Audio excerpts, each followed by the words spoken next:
400-500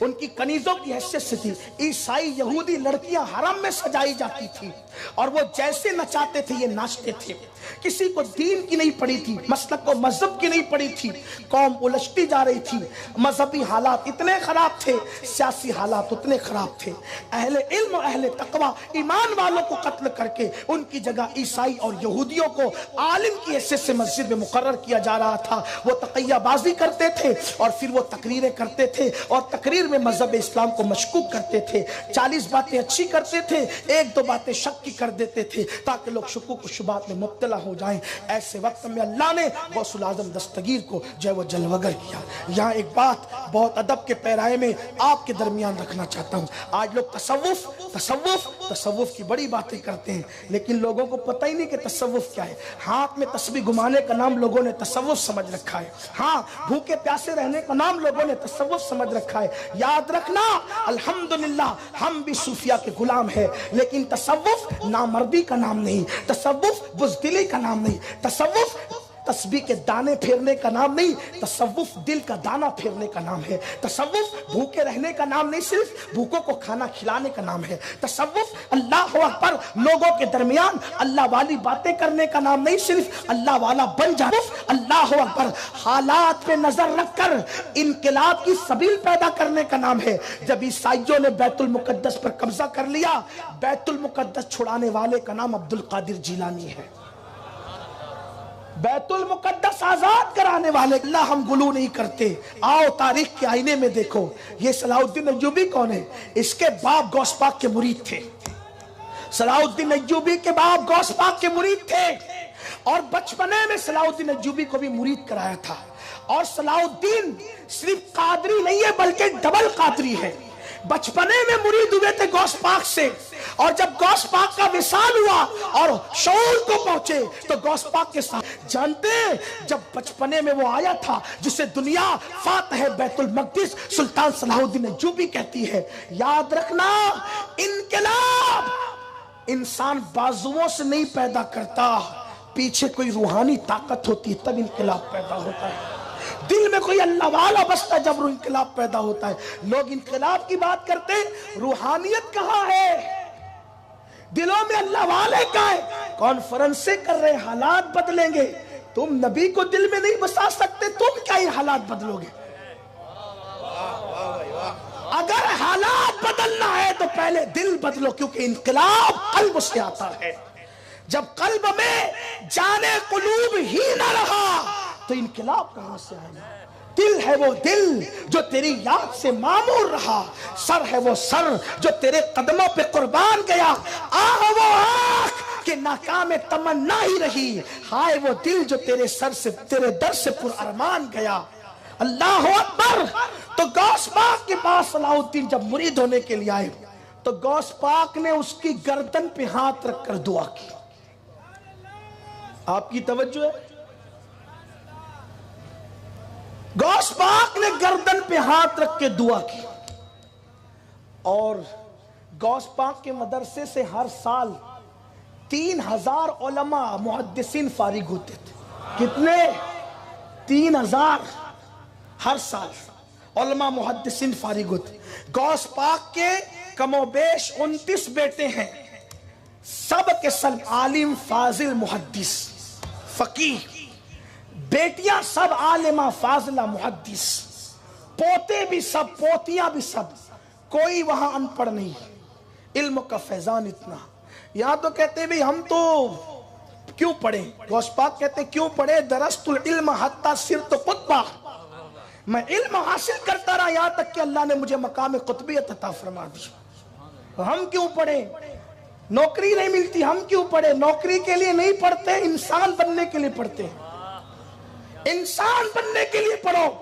کا دین پڑھیں گے تو مسجد کے امام بنیں گے, مسجد کا امام بننے کے لیے دین نہیں پڑھتے, اللہ کی معرفت کے لیے دین پڑھتے ہیں. اس لیے یاد رکھنا, اللہ اکبر. اس کی گردن پہ ہاتھ رکھ کر دعا کی سلطان صلاح الدین ایوبی کی گردن پہ, اور صلاح الدین ایوبی کے لشکر میں 60% جو لشکر تھا وہ غوث پاک کے شاگرد, مرید اور خلفاء تھے.